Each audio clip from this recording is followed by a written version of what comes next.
Lectura del conflicto de los siglos, capítulo 3. El gran apóstata había logrado ensalzarse a sí mismo sobre todo lo que se llama Dios o es objeto de culto. Segunda de Tesalonicenses 2:4. Se había atrevido a alterar el único precepto de la ley divina que enseñaba de un modo infalible a toda la humanidad al Dios viviente y verdadero. En el cuarto mandamiento, Dios se revela como el creador de los cielos y la tierra, y distinto por lo tanto de todos los dioses falsos. Como monumento conmemorativo de la obra de la creación, fue santificado el día séptimo como día de descanso para el hombre. Estaba destinado a recordar siempre a los hombres que el Dios viviente es fuente de toda existencia y objeto de reverencia y adoración. Satanás se esfuerza por disuadir a los hombres de que se sometan a Dios y obedezcan a su ley, y por lo tanto dirige sus golpes especialmente contra el mandamiento que presenta a Dios como el Creador. Los protestantes alegan ahora que la resurrección de Cristo en domingo convirtió a dicho día en el día del Señor. Pero las Santas Escrituras en nada confirman este modo de ver. Ni Cristo ni sus apóstoles confirieron semejante honor a ese día. La observancia del domingo como institución cristiana tuvo su origen en aquel misterio de iniquidad que había iniciado su obra en los días de Pablo.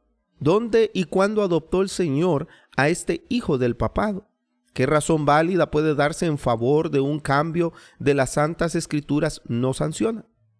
Ya para el siglo VI, el papado se había consolidado. El asiento de su poder quedó fijado en la ciudad imperial, cuyo obispo fue proclamado cabeza de toda la iglesia. El paganismo había dejado el lugar al papado. El dragón dio a la bestia su poder, su trono y gran autoridad. Apocalipsis 13:2. Entonces empezaron a correr los 1260 años de la opresión papal predicha en las profecías de Daniel y Apocalipsis. Daniel 7:25 y Apocalipsis 13:5 al 7. Los cristianos se vieron obligados a optar entre sacrificar su integridad y aceptar el culto y las ceremonias papales, o pasar la vida encerrada en los calabozos, o morir en el tormento, en la hoguera o bajo el hacha del verdugo. Entonces se cumplieron las palabras de Jesús: seréis entregados aún por vuestros padres, hermanos, parientes y amigos, y matarán a algunos de vosotros. Seréis odiados todos por causa de mi nombre. Lucas 21, 16 y 17. La persecución se desencadenó sobre los fieles con mayor furia que nunca, y el mundo vino a ser un vasto campo de batalla.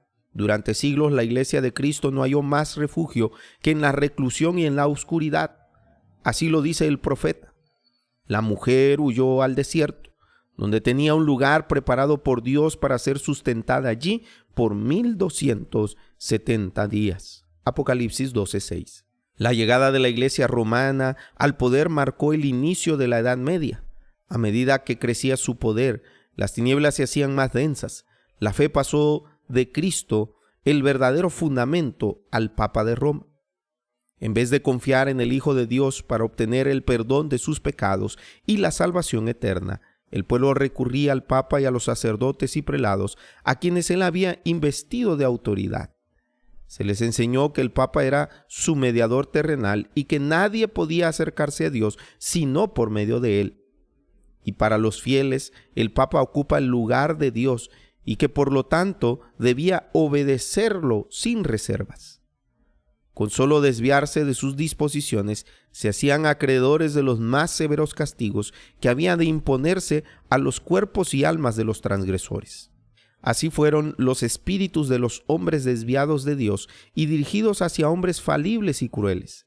Sí, aún más, hacia el mismo príncipe de las tinieblas que ejercía su poder por intermedio de ellos. El pecado se disfrazaba como manto de santidad cuando las Santas Escrituras se suprimen y el hombre llega a considerarse como ente supremo.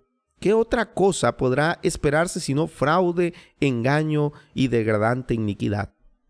Al ensalzarse las leyes y las tradiciones humanas, se puso en manifiesto la corrupción que resulta siempre del menosprecio de la ley de Dios. Aquellos fueron días difíciles para la Iglesia de Cristo. Pocos en verdad eran los defensores de la fe. Aun cuando la verdad no quedó sin testigos, a veces parecía que el error y la superstición prevalecerían por completo y que la verdadera religión sería desterrada de la tierra.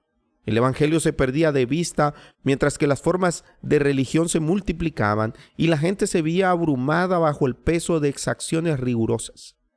No solo se le enseñaba a ver en el Papa a su mediador, sino aún a confiar en sus propias obras para la expiación del pecado.